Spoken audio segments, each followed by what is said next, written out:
Olá a todos, sejam bem-vindos ao podcast Conversas com Boa Energia, uma parceria entre a Aliança para a Transição Energética e The Next Big Idea. O meu nome é Miguel Magalhães e neste episódio vamos discutir um futuro onde será possível não ser preciso carregarmos os nossos dispositivos. E para isso tenho comigo o CEO da empresa Pixel Voltaic, Tiago Ligarteira. Tiago, obrigado por se juntar a nós. Obrigado Miguel. É um prazer estar aqui. No início de cada conversa, no início de cada episódio, eu costumo pedir sempre a cada convidado para que me dê um número que possa ajudar a contextualizar aquilo que é o seu dia-a-dia ou a indústria onde trabalha. Se tivesses que me dar esse número, que número é que darias? Em vez de um número eu vou dar um intervalo, 1 a 2%, e traz uma curiosidade associada. 1 a 2% é a estimativa da área do deserto do Saara, que alguns estudos dizem que se cobríssemos completamente com painéis fotovoltaicos, conseguiríamos providenciar todas as necessidades energéticas que o mundo consome no dia de hoje. E agora a parte da curiosidade. Porque é que isto não funciona? Mais do que questões associadas à durabilidade ou mesmo à eficiência dos painéis fotovoltaicos, a principal razão pela qual nós não conseguimos providenciar toda esta energia ao mundo inteiro com 1 a 2% da área do Saara são as poeiras. Porque as tecnologias atuais e maduras de painéis fotovoltaicos, num deserto, facilmente esses painéis ficariam recobertos com poeiras e haveria a necessidade de uma manutenção com uma frequência muito elevada. É de facto um bom ponto de partida aqui para a nossa conversa, até porque nós estamos habituados aos painéis solares em silício, azuis, que estão no topo dos nossos telhados, em muitos casos, e não só. E o projeto que estás a liderar, a Pixel Voltaic, está a trabalhar num tipo de painéis solares que estão a utilizar outros tipos de materiais que podem ser o futuro da energia solar. O que é que são esses materiais e o que é que fazem diferente versus aqueles do que estão a fazer agora? Ora, a solução que nós desenvolvemos na Pixel Voltaic tem que ver essencialmente com o encapsulamento hermético de substratos de vidro ou interfaces metal-vidro. Tal como o silício, também estamos a falar de interfaces vidro-vidro. Contudo, a nossa solução é particularmente decisiva para dispositivos fotovoltaicos de terceira geração, onde se incluem as células sensibilizadas por corante, que é o foco do trabalho que nós desenvolvemos na agenda do ATE, ou ainda mais interessante e neste momento com um momento muito grande a nível mundial, as células do tipo perovskita. Este tipo de dispositivos têm duas particularidades e vantagens decisivas quando comparadas com os dispositivos baseados em silício. Primeiro, são capazes de produzir eletricidade através de luz artificial, coisa que os painéis com a tecnologia de silício não é. Segundo, e nomeadamente as células do tipo perovskita têm eficiências energéticas teóricas praticamente o dobro das que são conseguidas com a tecnologia madura neste momento do silício. Nós já estamos habituados na utilização de energia solar agora para uma série de coisas, seja em casa, seja até num âmbito mais industrial. O que é que eram coisas que são possíveis com esta nova geração de painéis solares que até agora não eram possíveis? Se pudesse dar alguns exemplos. Certo. Do ponto de vista de aplicações indoor, coisa que não é possível com as tecnologias atuais, estamos a falar de nós conseguirmos dar energia a gadgets normalmente de baixa potência, e neste caso podemos falar de todo tipo de sensores para IoTs, detectores de fumo, sistemas de videovigilância, até switchers de luz. Tudo isto pode ser integrado com estes dispositivos que são capazes de gerar energia a partir de luz artificial e quando combinados com uma pequenina bateria, nós temos dispositivos que se tornam praticamente autónomos do ponto de vista energético, removemos qualquer necessidade de ligações a redes elétricas, permite-nos não só posicioná-los, é super comum, no meu caso da minha esposa, dos móveis estarem a mudar de sítio em nossa casa e muitas das vezes, por exemplo, um switcher de luz deixa de fazer sentido no sítio onde estava. Com este tipo de tecnologias, isso é possível. Mas há outra aplicação particularmente interessante, porque estas células de terceira geração têm uma particularidade que, ao contrário do silício, é que elas são transparentes ou semi-transparentes. E isto permite com que elas possam ser utilizadas em fachadas de edifícios ou até mesmo em janelas, onde nós podemos utilizar essa área que neste momento não é uma área útil para a produção de geração de eletricidade, mas com este tipo de dispositivos se torna uma área útil e assim podemos maximizar a nossa área exposta ao sol, que é, em última instância, a nossa fonte de energia. Portanto, isso significa que, de uma forma mais simplista, em vez de eu ter que ter um painel solar mais típico no meu teto, no teto da minha casa, para poder gerar algum tipo de energia solar, as minhas janelas, se tivessem esse tipo de materiais, podiam ser uma espécie de janelas inteligentes que elas próprias, ao receberem essa luz, podiam ser produtoras de energia para casa. Sem dúvida, e isto sem limitar, digamos, sem limitarmos, digamos, a entrada de luz nas nossas casas ou nos nossos edifícios. E isto tem essencialmente que ver com o comprimento de onda e o tipo de energia com que estes dispositivos trabalham, que é fora do visível. Portanto, nós conseguimos ter janelas transparentes ou semi-transparentes. Quando eu falo transparentes, de semi-transparentes, estamos aqui a falar de uma transparência com alguma cor e até podemos fazer algum tipo de arte nos edifícios, mas utilizar estas áreas expostas à luz solar sem tornar essa superfície uma superfície opaca. Uma outra aplicação super interessante e que neste momento tem muito interesse para este tipo de dispositivos são aplicações agrivoltaicas. Por certo já ouviram falar de painéis fotovoltaicos flutuantes colocados ou em albufeiras ou mesmo em estufas para a agricultura. Já foi um tema de episódios anteriores. Pronto, ok. Ou seja, porque aqui o silício, pelo facto de ser opaco, não pode ser utilizado para isto porque por simplesmente não serviria para nós seguirmos com a atividade da agricultura, mas com, digamos, dispositivos e painéis fotovoltaicos transparentes ou semi-transparentes, isso sim torna-se possível e, mais uma vez, conseguimos maximizar a nossa área de exposição à luz solar. Vocês, enquanto Pixel Voltaic, são uma spin-off da Universidade do Porto. Como é que foi o processo de chegares a esta área, a este tipo de tecnologia, e o que é que te deu o clique para, olha, isto se calhar é uma boa ideia para eu criar um negócio à volta disto? Eu trabalhei durante muitos anos na Faculdade de Engenharia da Universidade do Porto, não particularmente na área de fotovoltaico. Eu trabalhava mais em eletroquímica, células de combustível, eletrolisadores, e eu não sou fundador da Pixel Voltaic, eu apenas fui, digamos, abordado para entrar na Pixel Voltaic um ano após a sua fundação. Esta tecnologia de encapsulamento a laser de dispositivos fotovoltaicos foi inicialmente desenvolvida no grupo do professor Adélio Mendes, onde eles fizeram as primeiras provas de conceito e viram que era possível nós termos um encapsulamento hermético de substratos de vidro através de tecnologias onde nós incidimos um feixe de laser para derreter nanopartículas de vidro. E porque é que esta tecnologia é efetivamente interessante? Estes dispositivos de terceira geração, quer as células sensibilizadas por corante, quer as células do tipo perovskita, necessitam de encapsulamento hermético. No caso das células sensibilizadas por corante, tem que ver... Para quem não sabe o que é encapsulamento hermético? O encapsulamento hermético é basicamente eu ter uma selagem onde, digamos, a porosidade da minha cola, digamos assim, é extremamente baixa ao ponto de nós conseguirmos impedir que oxigênio de fora do dispositivo entre dentro do dispositivo, o que do ponto de vista das células do tipo perovskita degrada a célula numa questão de não só dias, de horas. Portanto, há necessidade de nós controlarmos a atmosfera que está dentro digamos, dos substratos de vidro para que não haja uma degradação permanente dos materiais e impedir com que seja umidade, seja principalmente oxigênio, entre do exterior para o interior do dispositivo. No caso das células sensibilizadas por corante, o efeito, ou melhor, a necessidade é semelhante, mas o efeito é outro. Normalmente os eletrólitos utilizados nestas células são altamente voláteis e tendem a evaporar-se por soluções convencionais como colas ou resinas.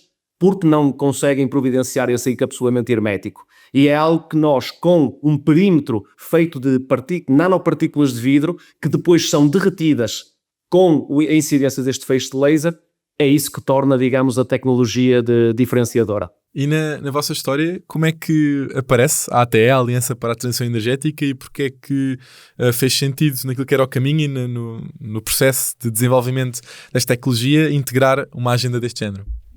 Eu aqui vou utilizar um termo que normalmente na área do empreendedorismo e mesmo de projetos de investigação é muito comum, mas muitas das vezes para o público em geral não é assim tão comum, que se chama TRL, significa Technological Readiness Level. Em suma, uma tecnologia, quando está em fase de ideia, estamos a falar em TRL 1, e quando essa ideia está completamente industrializada e já em fase de comercialização, o limite superior é TRL 9. Obviamente, há aqui uns steps críticos. Normalmente TRL 4 significa que a tecnologia está completamente validada à escala laboratorial, quando em TRL 7 significa que a tecnologia está validada ainda uma escala superior, mas não completamente à escala industrial, mas já está validada em ambiente real, com targets já conseguidos do ponto de vista de durabilidade para o que é necessário para um determinado produto. E nesse sentido, esta tecnologia, quando começou a ser desenvolvida na Faculdade de Engenharia da Universidade do Porto, poderemos considerar que era de TRL 1.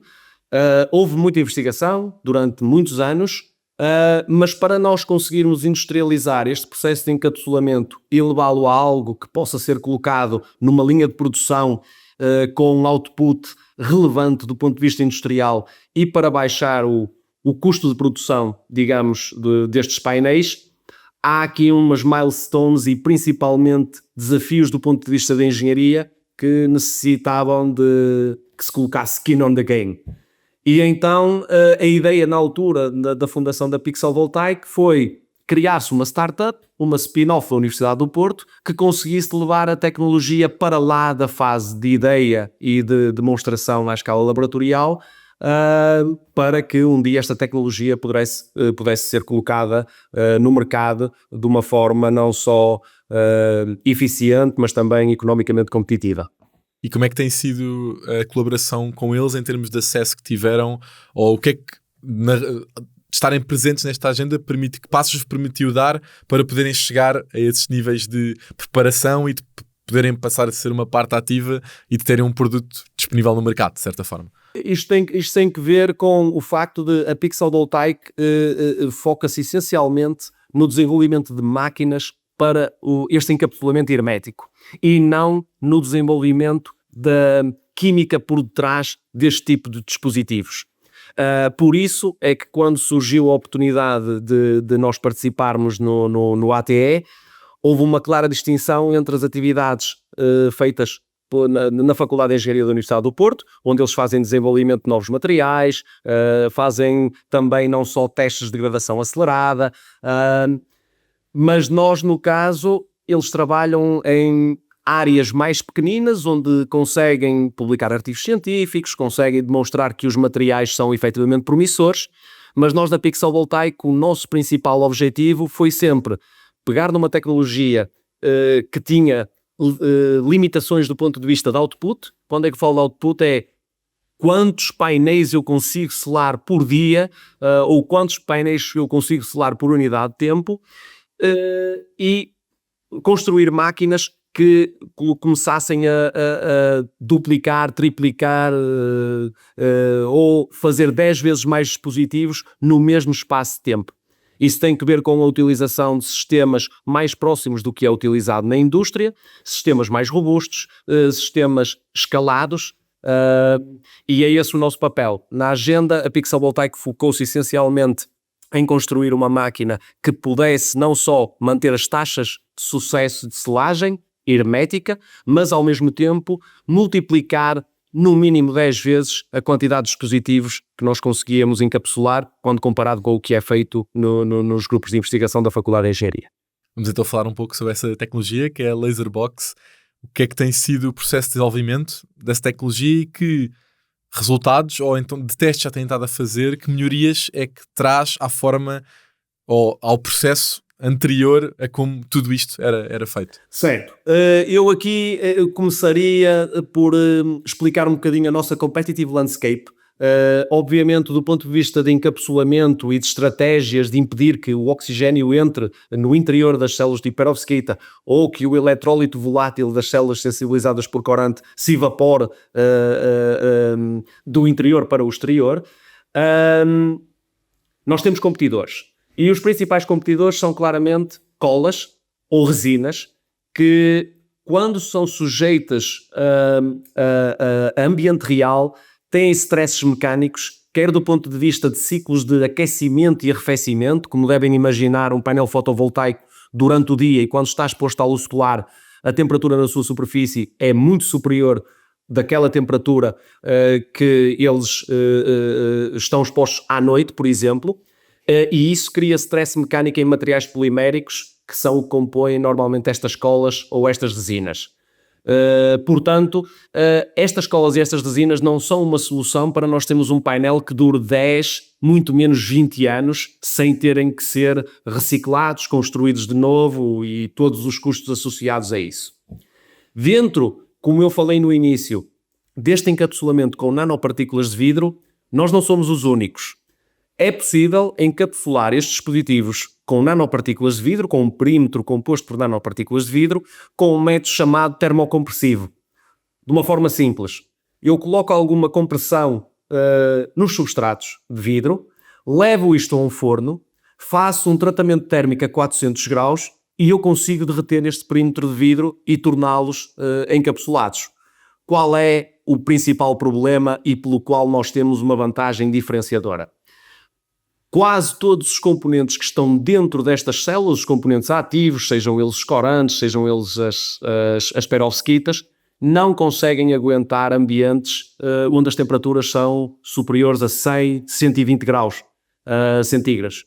E neste caso, é por isso que este método de incidir um feixe de laser apenas sobre a área do qual nós queremos derreter é decisivo, porque nós conseguimos transmitir energia e derreter estas nanopartículas de vidro de forma a que elas colapsem e fiquem sem porosidade e forneçam um encapsulamento hermético, mas 1 centímetro ou ainda menos, isto é algo, parte do nosso desafio de engenharia, de distância onde o feixe de laser está a incidir, os outros materiais não estão expostos a este tipo de temperaturas. Portanto, é por isso que o nosso processo é tão inovador e tem tanto interesse do ponto de vista quer tecnológico, quer do ponto de vista industrial. São estas duas particularidades em paralelo. A utilização de nanopartículas de vidro para o encapsulamento hermético e a forma como nós derretemos essas nanopartículas de vidro. E para as pessoas também terem um melhor entendimento do produto e da tecnologia em si, quem é que seriam os vossos clientes tipo para utilizar este tipo de coisas? Vários e de diferentes tipos de aplicações. Nós temos dado ênfase nesta conversa essencialmente a células sensibilizadas por corante e células do tipo perovskita. Eu não sei se imaginam, mas há um momento enorme do ponto de vista de venture capital em investir quer em startups que desenvolvem células do tipo perovskita, onde todos os meses basicamente se ultrapassam os recordes de eficiência e praticamente todos eles têm o mesmo problema. São super eficientes, mas as células não são estáveis. E grande parte das perdas de estabilidade vem associado, exato, ao contacto do oxigênio do exterior para o interior do dispositivo. Portanto, infelizmente, a Pixel Voltaic tem sido abordada por inúmeras outras startups com as quais nós desenvolvemos parcerias estratégicas, onde nós dizemos claramente: nós não somos competidores com vocês do ponto de vista da química, do que se passa dentro dos painéis fotovoltaicos, mas nós temos algo que para vocês um dia conseguirem comercializar os vossos dispositivos será claramente diferenciador, porque não adianta ter eficiências energéticas na ordem dos 30%, 40%, se essa eficiência energética só se mantém algumas horas, alguns dias ou alguns meses. É necessário que este tipo de dispositivos durem anos. E quantos mais anos, mais nós conseguimos amortizar o CAPEX associado aos custos materiais e todos os processos associados para o fabrico destas células. vocês, obviamente, enquanto Pixel Voltaic, têm estado a ter um desenvolvimento no âmbito da agenda e têm outras coisas. Naquilo que é o vosso roadmap, o que é que dirias que são alguns desafios e oportunidades que vês nos próximos anos que têm que resolver e endereçar para o projeto e a tecnologia que tens em mãos poder atingir todo o seu potencial? Ora bem, começando pela parte tecnológica em si, nós temos que, voltando outra vez ao tal vidro nanoparticulado e ao tal perímetro de vidro nanoparticulado que nós utilizamos, ele não é tão simples assim como eu falei até agora. Este vidro nanoparticulado, para conseguir ser derretido com quantidades de energia que não sejam enormes, ele é dopado com nanopartículas dos metais especiais. E neste momento, esse desenvolvimento dessas pastas é dominado por um player a nível mundial. Há mais um par deles que dizem que conseguem fazer algo semelhante, mas isso ainda está a ser provado. E o que é que isso causa? Ao isto ser dominado neste momento por esse tal player, eles conseguem controlar o preço. Quando nós começamos a nossa atividade, o preço destas pastas de fritas de vidro era X, neste momento é cerca de 50% superior.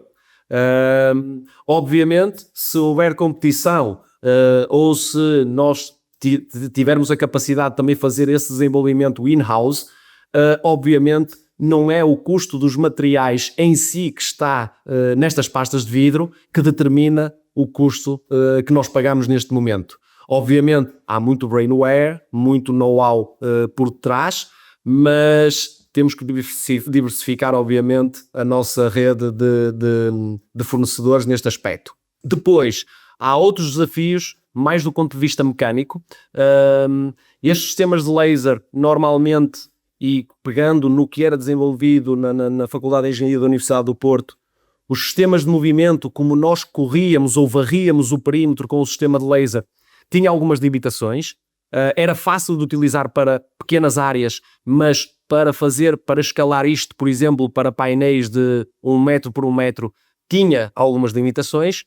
E o que nós trabalhamos na Pixel Voltaic neste momento é utilizar sistemas mais robustos, sistemas mais próximos do que é utilizado na indústria, noutro tipo de aplicações, porque isto nós não temos que reinventar a roda. Às vezes é só pensar o que resulta ali é exatamente o que eu preciso para esta aplicação em específico.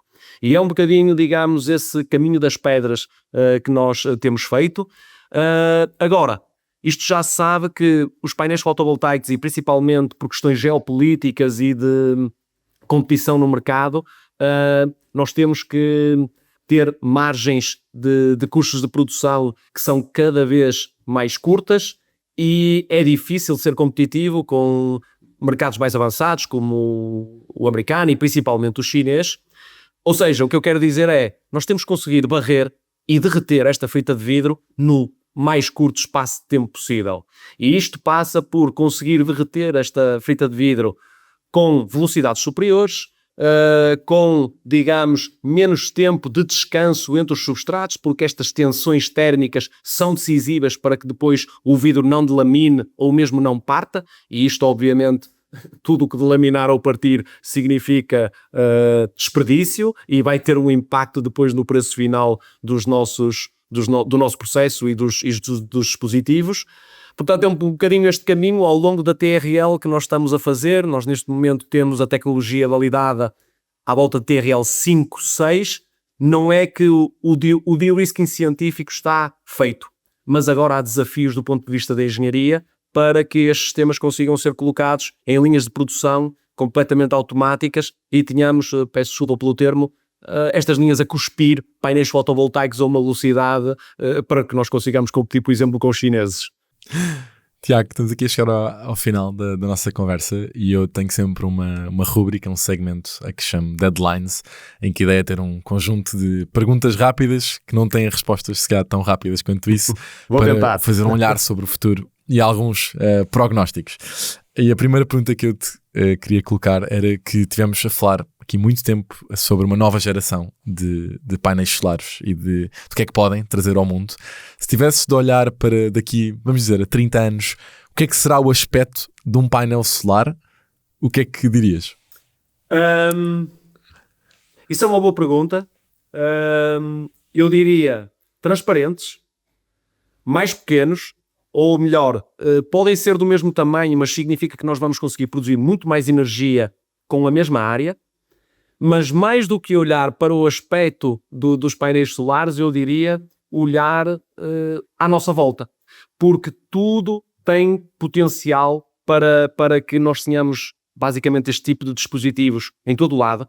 Imaginem só a quantidade de luz artificial que não existe em supermercados ou em shoppings.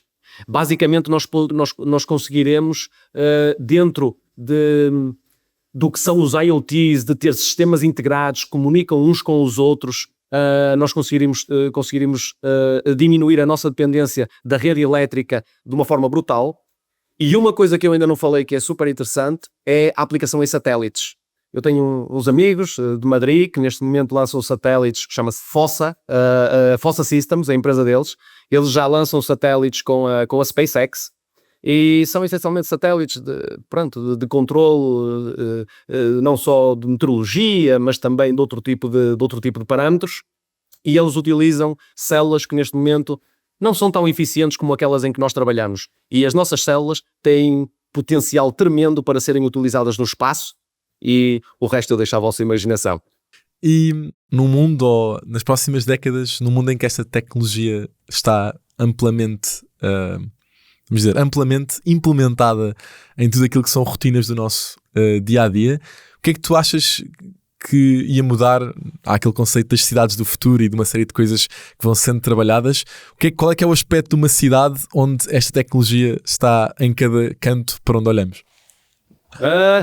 Cada vez mais, digamos, iluminada, cada vez mais digital. Obviamente isto há sempre questões de regulação que têm que andar a par com isto. Eu gostava também de chamar a atenção, Miguel, para os desafios. Nós a termos sistemas vaziados com vidro, é muito importante que nós olhemos para o aspecto da segurança. As perovskitas mais eficientes contêm chumbo, portanto a sua aplicação indoor não é tão fácil como as células sensibilizadas por corante, apesar de serem bem mais eficientes. E ao mesmo tempo temos que pensar, tal como em janelas, o que é que aconteceria se acontecer um acidente e elas se partirem e alguém for a passar em baixo na rua.